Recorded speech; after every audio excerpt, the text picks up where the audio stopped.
June 9th, 1912. A small home in Iowa housed a mother and father and 4 children. On this night, 2 more children had a sleepover. It would be their last night alive. This is the bizarre story of the Villisca Axe Murders.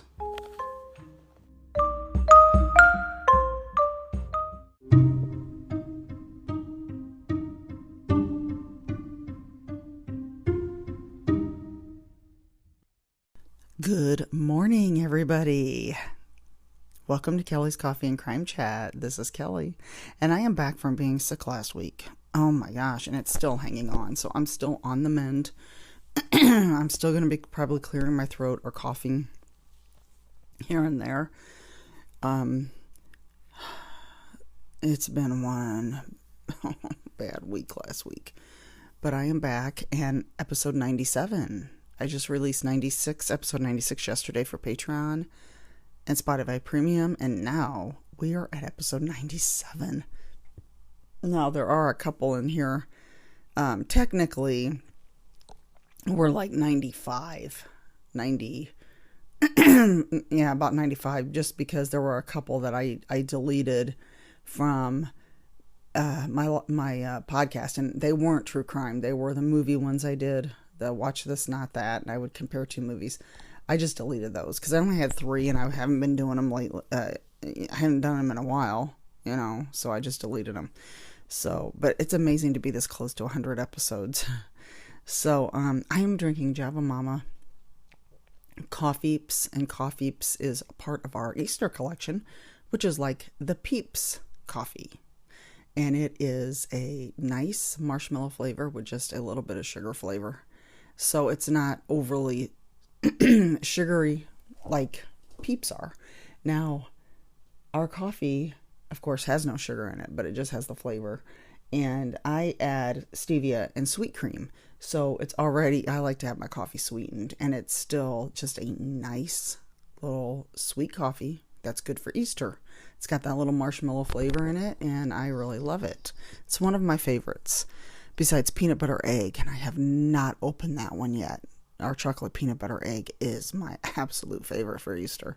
So, that is what I'm drinking. Plus, I'm drinking water to help my throat. And the case I have for you today, I'm sure you probably heard about. Maybe you haven't, but it is pretty popular.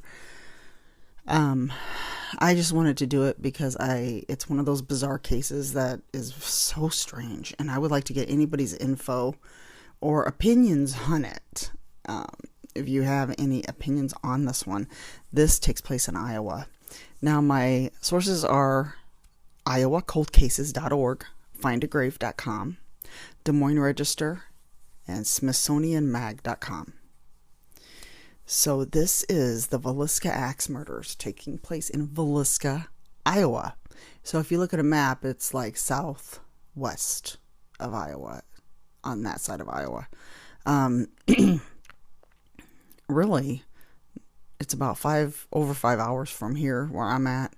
And if there was any place I would go over in Iowa, I would stop and see this house because, yes, it is still there. This takes place in June 9th of 1912.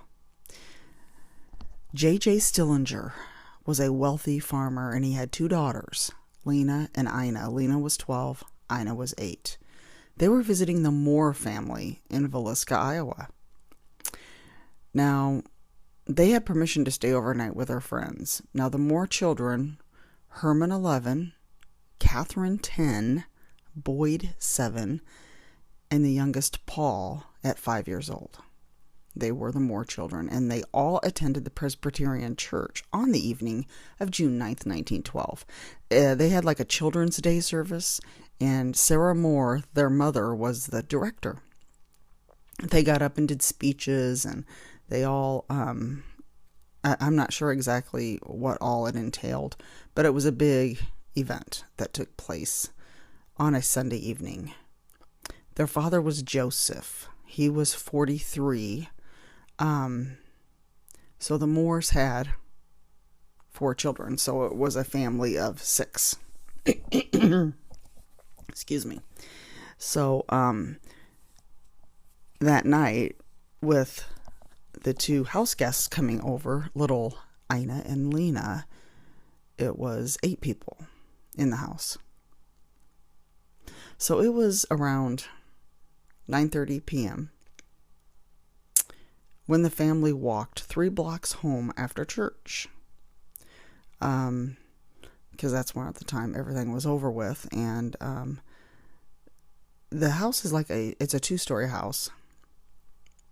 Now in Villisca, Iowa, people never locked their doors. It was a small town of under 2,000 people. So everybody kind of knew who people were. It's not like they knew everybody personally, but they knew who people were if they would see them.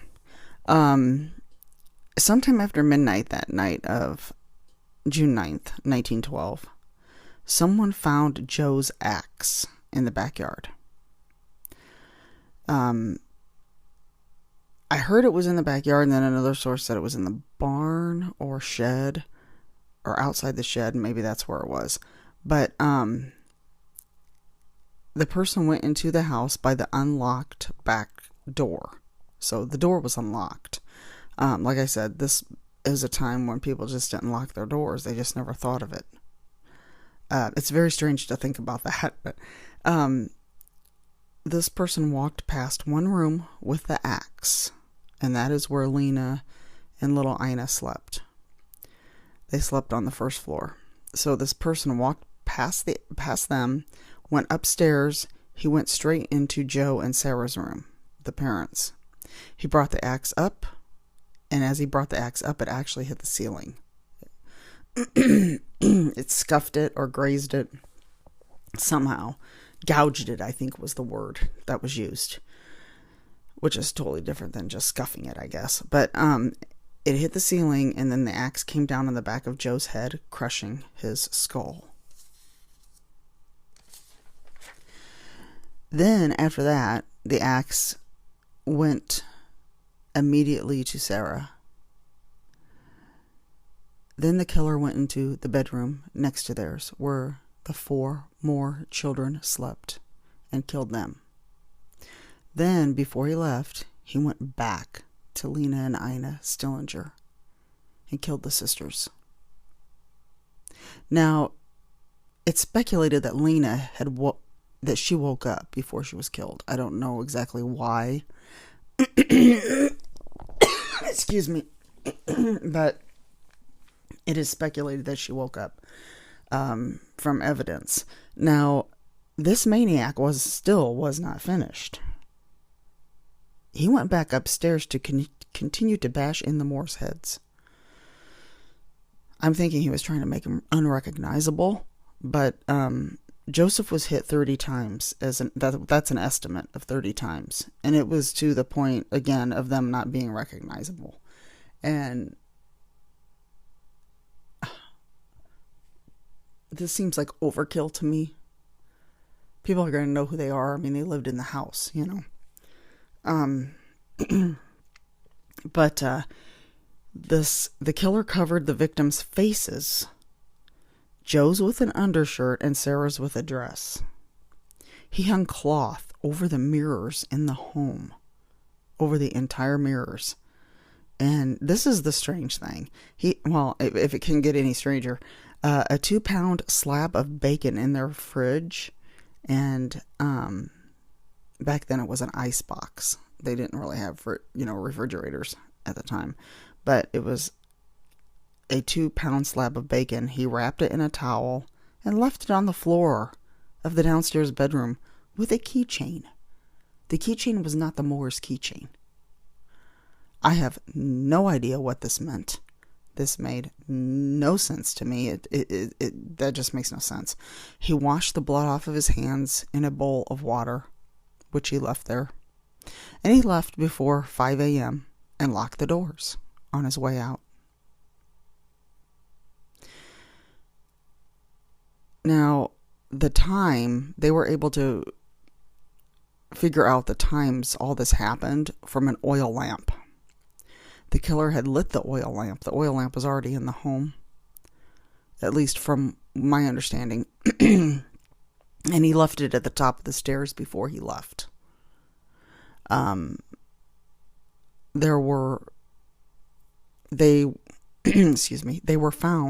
Moors were found several hours later because the neighbor noticed it being too quiet with no signs of anyone outside. Nobody was outside doing chores. There were no kids around, and back then they were always outside. This was before the days of TV and radio. Well, I'm guessing they had a radio. I don't know, but they didn't have things that really kept them inside. They were always outside doing chores, or the kids were outside, running around. Okay, I had to drink of water there.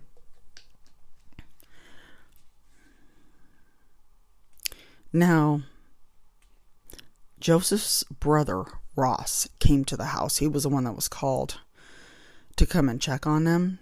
Someone had called him, and he had a key to the front door. The marshal, Hank Horton, was called right away, and then the coroner, minister, and a couple doctors were called in. Then they told people not to go in the house. There was all this crowd of people outside. We didn't know what was going on. They told them, do not go into the house. Well, guess what? They went in anyway. Now, this is before the days of crime scene tape and, keeping people out. They went in that house, walking through the crime scene. And there's probably about 100 people. Some even took pieces of Joseph's skull as a keepsake. Another bizarre thing to me. I'm like, why? Back then, it seems like people were very, very, very morbid. Even more than now, it seems like, because I know back then they actually took photos of the people who were actually dead. And I know that, from like the Lizzie Borden case, you see them laying there, the father and the mother. But they did that. They published actual photos of people dead. And to walk in that house and do that, now that just disrupted the whole entire crime scene. There were no leads in this. Bloodhounds were brought in even, but found nothing. Then the rumor started going around town. Dora Jones was a woman who was said to have an affair with Joseph Moore. She was the daughter of the Iowa State Senator Frank Jones. Daughter-in-law, she was married to his son. Now, he was a suspect. He was also a member of the Methodist Church in Villisca. So Methodists were saying he didn't do it, but Presbyterians, like the Moors, were saying he did do it. So here you have both sides here, religious sides saying, oh, he did it. And other ones are saying, no, he didn't. So his political career was also destroyed by this. He was investigated by a grand jury. And his motive was that Joseph had worked for Frank Jones for 7 years, sold his farm equipment. That was Frank's business. And he sold his Joseph worked for him, sold his farm equipment, and he had an account with John Deere. Frank Jones had an account with John Deere. Joseph Moore left with that account. I think I read that, and it's like, I don't know how that happened, but he left with the John Deere account in 1907 because he was working long hours, 6 days a week, and that's why he left. But he was able to take the account with him. Plus the affair with Dora, Dora was very popular in town, based on her many phone calls, because back then you had to make a phone call through an operator. That's how you made phone calls. And they, of course, knew who she was calling. So she had a lot of gentleman callers, I guess, as they called that back then. At least that's what I'm saying. Frank and Joseph stopped all communication by 1912. Frank would be 57 by this time, and some people didn't think he could swing an axe that many times. So they thought, well, maybe he found someone else to do the murders. There was another rumor, William Mansfield, who was a suspect later in 1914. He was a suspect in 1914 for the axe murders of his own wife and child and his wife's parents. And this was in Blue Island, Illinois. But he had an alibi for the Villisca Axe Murders. He said he had been in Illinois working at the time. Many still believe Frank Jones was the murderer, including the father of Lena and Ida, and Ross, who is Joseph's brother. They all think or thought that Frank Jones was the murderer. So, another one was Lynn George Jacqueline Kelly. We got 4 names here. Kelly's his last name. He was an English immigrant who had known mental problems, and he was sex obsessed. And he was a preacher. He was a window peeper, and he was caught when peeping in the windows. He got caught 2 days before the murders.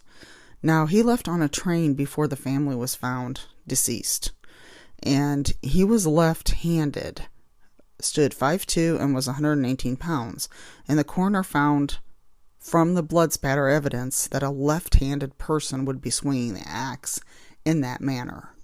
So, they can tell by how the gashes were and how the axe could have been swung by a left-handed person. Now, this preacher lived in South Dakota in 1914. So this was 2 years later. He ran ads asking for a female stenographer to do confidential work. And that's a quote. Confidential work. In the Omaha World Herald, that was the newspaper that he ran these ads, and that the girl must be willing to pose as a model. One girl answered the ad, and Lynn George Jacqueline Kelly told her she had to type in the nude. Why would you have to type in the nude? Unless this is your modeling. Oh boy, I don't know. Anyway, this guy was in church at the Children's Day service that night of the murder. So he was there during that service.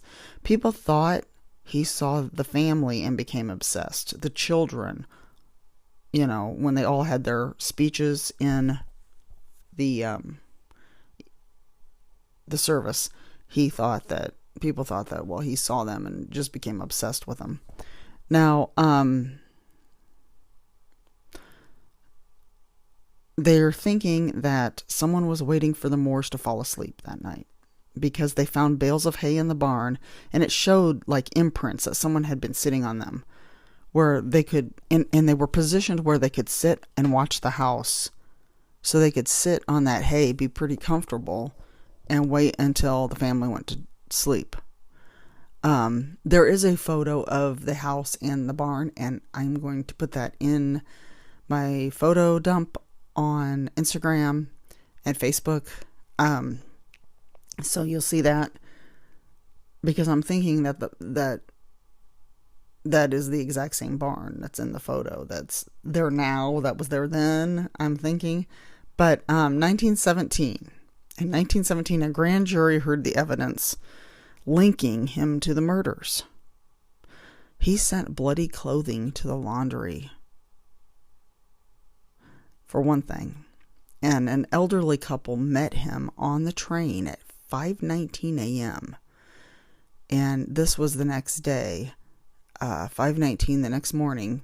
He was saying gruesome murders happened in Villisca, Iowa. And how would he know that quick? I mean, it was just hours later after.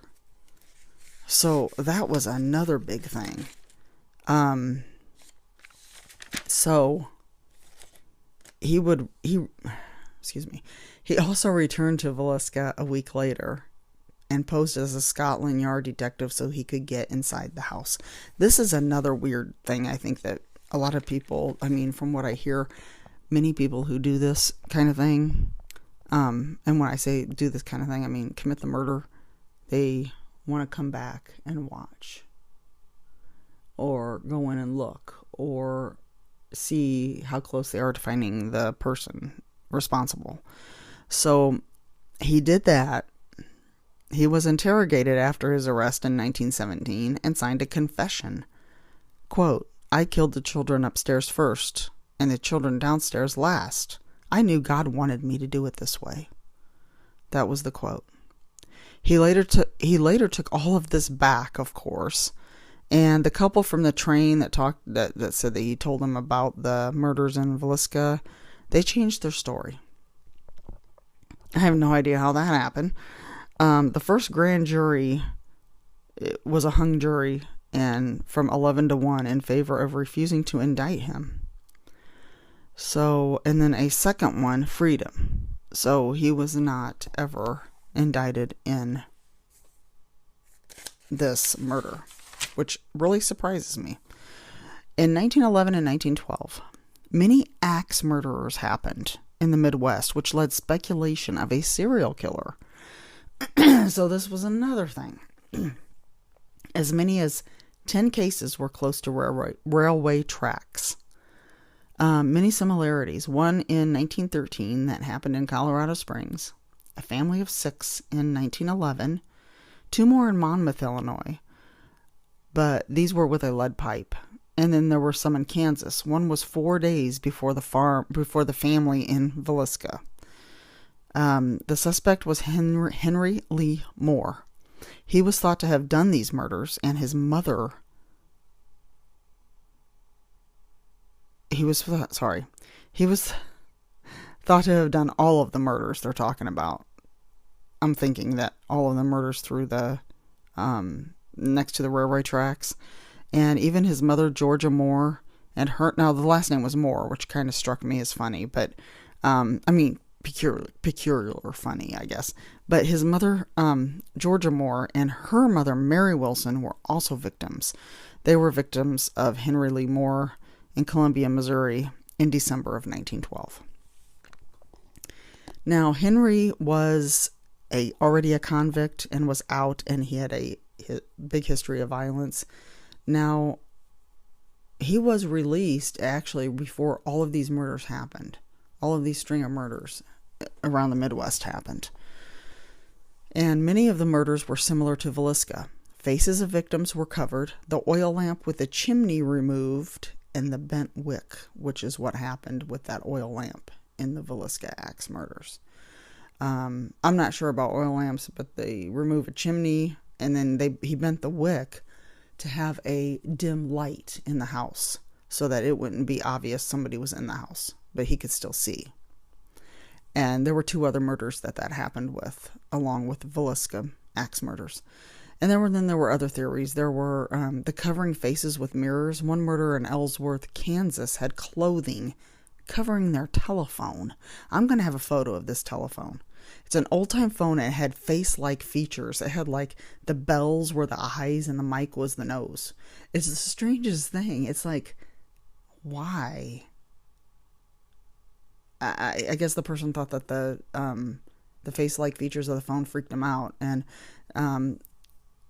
it said that, I read that some people they got this thing where they can, I don't know, I guess if they cover the mirrors, nobody can see them. It's like, and cover their faces, the victims can't see them. Even if they're dead, they can't see them. They don't want them looking at them. They don't want them seeing them. So they're self-conscious of being seen, I guess is how I understood it. Now, there is a book on this. The case is unsolved, of course. Never has been solved. They were never able to solve the Villisca Axe Murders. There is a book called The Man from the Train by Bill James. And it has the series of murders that connected the Villisca Axe Murders. So that actually sounds pretty interesting. The Man from the Train, and of course that meaning to me would be the preacher guy. So then Ghost Adventures did an episode of Villisca, which I never really watched that, but I wouldn't mind looking that up and finding it. There was a horror film in 2016 that used the actual house. The Axe Murders of Villisca was the name of it. I don't even know if I heard of that. I was going to look that up and I completely forgot to. So I'm going to try to look that up. And if you go to the app TripAdvisor, which a lot of people use when they travel, I use that a lot. You can find it on there. This house has been turned into a place where you can stay overnight. I don't know what it costs. It was restored in the 1990s to look just like the night of the murders. You can also just tour the house, go there and tour the house, which I would like to do that. I wouldn't want to stay in it, but I would like to tour the house. There is the barn behind the house that I think is part of the tour, I'm sure, because that was part of what they speculated with the killer. So this is very interesting to me. And if I am ever in this area, I wouldn't even mind taking me like a road trip there if I had somebody to go with. I don't know if my husband would be up to it, but it'd be a lot of fun, I think, just going across there and seeing, because really it's just almost like a straight shot from where I'm at to Villisca, like on the map. It's like straight, boom, one straight line, there you are. So it's kind of cool in a way that it's pretty, I just think that's pretty neat. But of course, I'm all one of these people that do like to go see places like this. So, but it is, I think, pretty cool that it is restored. And it's like right there in the middle of a neighborhood. I think it's on a corner. It's on a corner. And I forgot the name of the street. It's on the map. Like, if you open up your map on your phone, I think it's Google Maps or whatever the app is, it'll say on the map, the Villisca Axe Murder House. It'll say it on the map. So, that is the story of the Villisca Axe Murders. I'm going to look into this movie and this book. If I find the book image, I'll share that photo too. So I got to remember to do that, because that's one of the things I have a hard time remembering sometimes when I'm finished talking what I said I was going to share. Okay. Excuse me, I got to get a drink of coffee and I will do some recommendations here.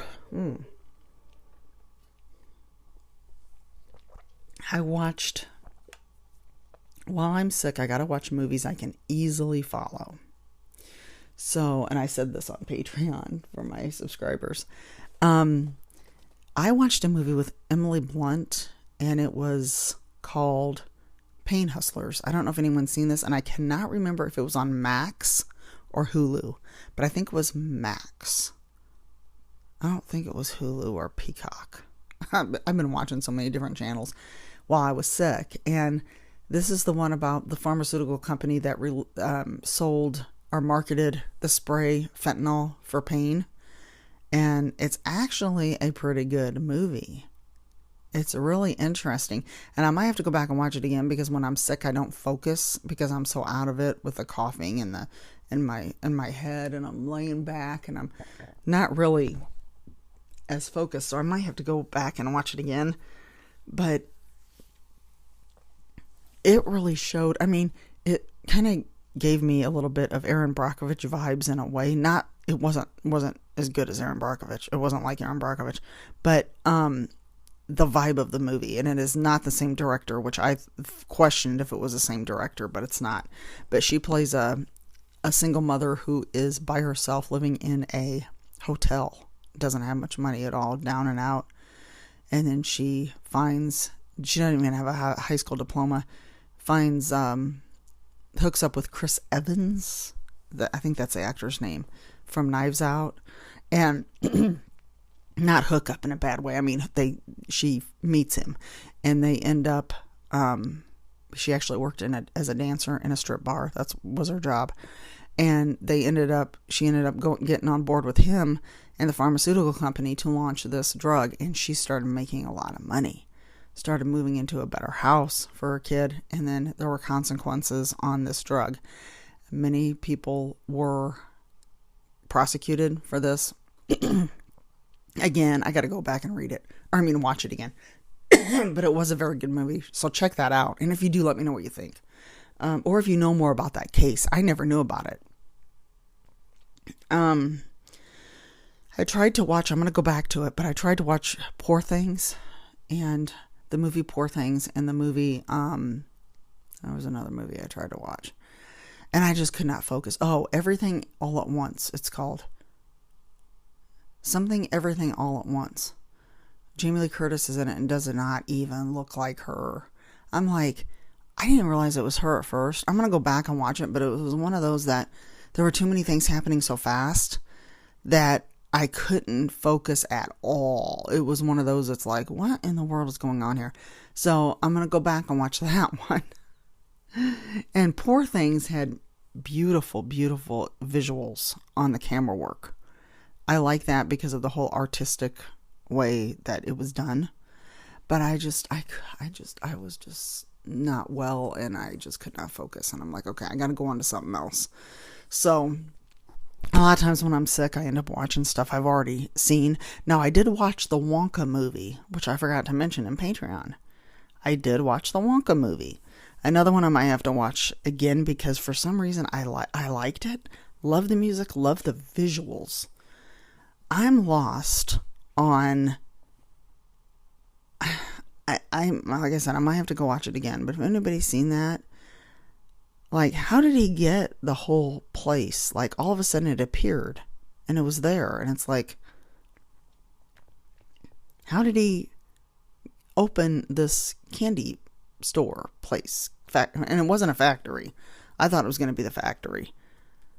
But it wasn't. And I'm like, I remember in the song, it's like, make a wish. And then everything just appeared. And you're like, wait a minute here.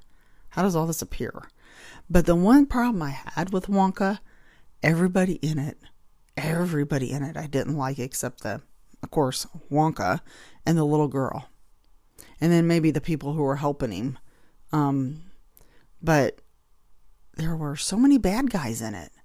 I mean, I understand having maybe one or two bad guys, but there was a lot in this movie. A lot. And it's like, how's he gonna do this with all these people against him? And he did, but it didn't show like how he did it.